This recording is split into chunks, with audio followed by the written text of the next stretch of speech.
પરિવર્તનની વાતો અને પરિવર્તનની લહેર લાવો। જય આદિવાસી, જય આદિવાસી। નાયકવાડા ભાઈ, અવાજ ખોલો ભાઈ। ભાજપ પણ અવાજ દબાવે છે, તમે પણ અવાજ દબાવવા લાગ્યા છો। મારા ભાજપ વાળા તો અમારો અવાજ દબાવે જ છે, પણ આ નાયકવાડા પણ હવે અવાજ દબાવવા લાગ્યા છે। કોંગ્રેસ વાળો આજની પરિવર્તન સભામાં મિત્રો બધા બેસી જાઓ, વડીલ બેસી જાઓ, તમે બધા બેસી જાઓ। ઓ ભાઈ બધા બેસી જાઓ, જગ્યા લઈ લો, બધા ડિસ્ટર્બ થાય છે। મીડિયા વાળા સિવાય બધા જ બેસી જાઓ। મેં મીડિયા વાળો બધાને બે હાથ જોડીને નમ્ર વિનંતી છે, મીડિયા વાળો બધાને સંભળાય એ રીતના બધા બેસી જાઓ। એ ભેજા ને તો યાર કઈ અલગથી કહેવાનું યાર। જોરથી સૂત્રો બોલીશું ત્યાં સુધી બધા જગ્યા પર બેસી જાઓ। બધા લોકોને નમ્ર વિનંતી છે, વડીલોને બધાને, યુવાનોને, તમામ લોકોને નમ્ર વિનંતી છે, વધારે સમય હું નથી લેવાનો। 10 મિનિટ બધા પોતપોતાની જગ્યા લઈ લો। એકવાર આપણે જોરથી નારા બોલાવીશું, જય આદિવાસી, જોહાર, ધન્યવાદ। આજની કવાંટની ક્રાંતિકારી ભૂમિ પર પરિવર્તન સભામાં અહીં મારી સાથે મંચસ્થ ઉપસ્થિત છોટાઉદેપુર લોકસભાના ઇન્ચાર્જ એવા મુકેશભાઈ બારિયા, છોટાઉદેપુર જિલ્લાના આમ આદમી પાર્ટીના પ્રમુખ એવા રાધિકાબેન રાઠવા, જેમને આપણે હમણાં સાંભળ્યા એવા મારા નર્મદા જિલ્લાના આમ આદમી પાર્ટીના પ્રમુખ એવા નિરંજનભાઈ વસાવા, આજે 3000 કાર્યકરો સાથે જેઓ વિધિવત રીતે આમ આદમી પાર્ટીમાં જોડાયા છે એવા પરેશભાઈ રાઠવા, સાથે લગામીથી પધારેલા અમારા યુવાન સાથી અને યુવાન આગેવાન એવા રાજેશભાઈ રાઠવા, સાથે આપણા સૌના વડીલ ડુંગરીના માજી સરપંચ એવા ભંગિયાભાઈ રાઠવા, સાથે આપણા કવાંટ તાલુકાના આમ આદમી પાર્ટીના પ્રમુખ એવા નવસિંહભાઈ રાઠવા, સાથે જે આપણા વડીલ છે, દરેક સભાઓમાં અમે એમને આમંત્રણ આપીએ અને અમારું માન રાખીને દરેક સભામાં પોતાની હાજરી હોય એવા સરપંચ શ્રી નેમસિંહભાઈ, એમના પુત્ર અને આખા ડુંગરી પંચાયતના સરપંચ એવા આપણા રતનસિંહભાઈ રાઠવા, આજે જેઓ આપણી સાથે વિધિવત રીતે જોડાયા છે એવા આંબા ડુંગરના સરપંચ શ્રી નેમસિંહભાઈ અને મંચસ્થ તમામ વડીલો, તમામ આગેવાનો, મારી સામે બેઠેલા મારા પિતા તુલ્ય વડીલો, માતા તુલ્ય મારી માતાઓ, મારા મિત્ર સમાન મારા યુવાન સાથીઓ, કર્મચારીઓ, મીડિયાના મિત્રો, પોલીસ અધિકારીઓ, બધા જ માટે એકવાર આપણે જોરદાર તાળીઓ પાડી લઈશું। સાથીઓ,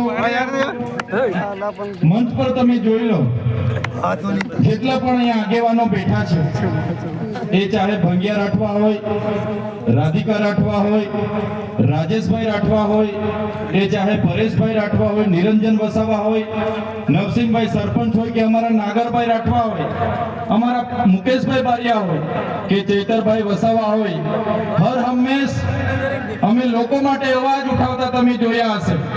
તમે મોબાઈલ ખોલતા હશો તો અમે લોકો માટે લડતા હશે, વિડીયો તમારામાં આવતા હશે, અમે લોકો માટે અવાજ બનતા હશે, એમની રજૂઆત કરતા હશે, લોકોને ન્યાય મળેની વાત કરતા હશે, એના વિડીયો તમે હર હંમેશ જોતા હશો। અને એક બાજુ ભાજપના નેતાઓ, તમે તમારા નેતાઓ તરફ જોઈ લો, એ નેતાઓ તમને ધમકાવવાનું કામ કરતા હશે, એમના વિડીયો ડરાવતા આવતા હશે, ધમકી આપતા આવતા હશે, એમના ફોન આવતા હશે, મીટર કાપી લઈશું, કેસ થશે, પોલીસ મોકલી દઈશું, પાણી નહીં મળે, ઝૂંપડું નહીં મળે, એવી વાત કરીને ડરાવે છે કે નથી ડરાવતા? ભાજપના નેતાઓ ડરાવે છે ને? ત્યારે એક બાજુ લોકોના અવાજ બનવા વાળા લોકો અમે બેઠા છે, તમારી લડાઈ લડવા વાળા લોકો અમે બેઠા છે, અને એક બાજુ આપણા લોકોને ડરાવવાની, ધમકાવવાની, દબાવવાની, રેડ પડાવવા વાળા લોકો બેઠા છે। ત્યારે એની સામે જે આજે તમારી હજારોની ઉપસ્થિતિ છે, તો આ મંચ પરથી મને એટલી ખાતરી થઈ ગઈ છે, એટલો વિશ્વાસ થઈ ગયો છે કે આવનારા દિવસોમાં આજે જે તમારી ઉપસ્થિતિ અમને બતાવે છે કે આવનારા દિવસોમાં જો આ વિસ્તારમાં ક્રાંતિ થશે તો આપણા છોટાઉદેપુર તાલુકાની ધરતી પરથી ક્રાંતિ થવાની છે। 2 દિવસ કેબિનેટ મંત્રી આવ્યા હતા ને, એમના સાંસદ, એમના મંત્રી, એમના માજી મંત્રી બધા જ લોકો આવ્યા અને એમણે એમના સરકારે લોકો માટે શું કર્યું એની વાત નહીં કરી.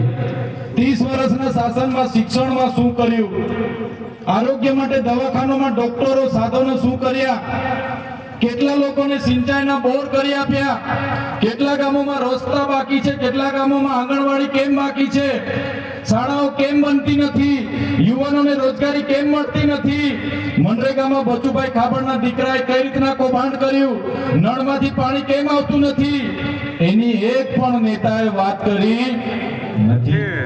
બધા જ નેતાઓએ કીધું કે બહારના લોકો અહીંયા આવે છે, અમારા લોકોને ગેરમાર્ગે દોરે છે અને જતા રહે છે. ભાઈ તમે ગેરમાર્ગે દોરાઈને અહીંયા આવ્યા છો? બધા ગેરમાર્ગે દોરાઈને અહીંયા આવ્યા છો? તો આ નેતાઓ તમે જોઈ લો ભાઈ, તમે 30 વર્ષમાં તમારી સરકારમાં શું કર્યું? કવાંટમાં કેમ તમે તુરખેડામાં આજ દિન સુધી રસ્તો નથી બનાવ્યો? આજે કવાંટના કેટલાય ગામોમાં આંગણવાડી નથી બનાવી. આજે કેટલાય ગામોના બાળકો શાળામાં ભણે છે પણ ઓરડાઓ નથી. એની વાત કેમ નથી કરતા? આજે ભાજપના નેતાઓ 10 વર્ષ પહેલા ફટફટિયા પર ફરતા હતા કે નહોતા ફરતા? ફટફટિયા પર ફરતા હતા ને. બધાને આજે 4 વ્હીલો થઈ ગઈ, 2-3 જગ્યાએ બંગલા થઈ ગયા, પણ આપણા બાળકો માટે આંગણવાડી થઈ. આપણા બાળકો ભણવા માંગે છે, એમના સાંસદના પંપ થઈ ગયા. બહારથી આવેલા મંત્રીએ તો જ્વેલર્સમાં પાર્ટનરશિપ લઈ લીધી, સાપુતારામાં હોટલો ખોલી દીધી, બોમ્બેમાં હોટલો ખોલી દીધી, પણ આપણા બાળકો માટે નિશાળનો ઓરડો બન્યો નથી. ત્યારે આદિવાસી બજેટમાંથી કરોડો રૂપિયા કમાઈને બેઠેલા, કરોડો રૂપિયા ખાઈને બેઠેલા, તાજા માજા થયેલા નેતાઓ અહીંયા આવે છે અને ચૈતર વસાવા આમ કરે, તેમ કરે, ફલાણો કરે, ઢીકણું કરે. અમે એમને કહેવા માંગીએ છીએ, જો તમે આથા ડુંગરનો પ્રોજેક્ટ આજે ને આજે રદ કરાવી દો, લેખિતમાં અમને આપી દો, તમે કવાંટની તમામ આંગણવાડીઓ બનાવી દો, તમે 28 ગામને જે પ્રોજેક્ટ એમઓયુ એનટીપીસી સાથે થયું છે રદ કરાવી આપો, તમે આ વિસ્તારમાં રોજગાર આપી દો, તમે નર્મદાનું પાણી અહીંયા આપી દો, તમે રામી ડેમના વિસ્થાપિતોને વળતર નથી વળતર આપી દો, તમે હાપેશ્વરમાંથી અમારા લોકોને પાણી આપી દો. તે દિવસે ચૈતર વસાવા તમારા બધા જ નેતાઓના જાહેર મંચ પરથી વખાણ કરવા પર તૈયાર છે.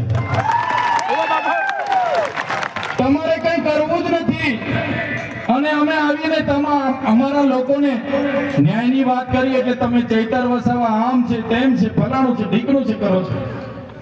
સાથીઓ, આ લોકોની હકીકત શું છે તમને ખબર નહીં હશે. અત્યાર સુધી આ લોકોએ 5 વર્ષ ધારાસભ્યમાં કોંગ્રેસ વાળાને જ મોકો આપે, 5 વર્ષ ભાજપ વાળો રાજ કરે, 5 વર્ષ તાલુકાનો પ્રમુખ કોંગ્રેસનો બને, 5 વર્ષ ભાજપનો બને. આવી રીતના આઝાદીના 78 વર્ષ સુધી આપણા લોકોનો ઉપયોગ કર્યો છે. હવે અમારા જેવા લોકો આવ્યા અને અમારા જેવા લોકોએ હિસાબ માંગ્યો કે ભાઈ તમે મનરેગામાં આટલું મોટું કૌભાંડ કેમ કર્યું, ભાઈ તમે નલ સે જલમાં કૌભાંડ કેમ કર્યું, ભાઈ તમે કોને પૂછીને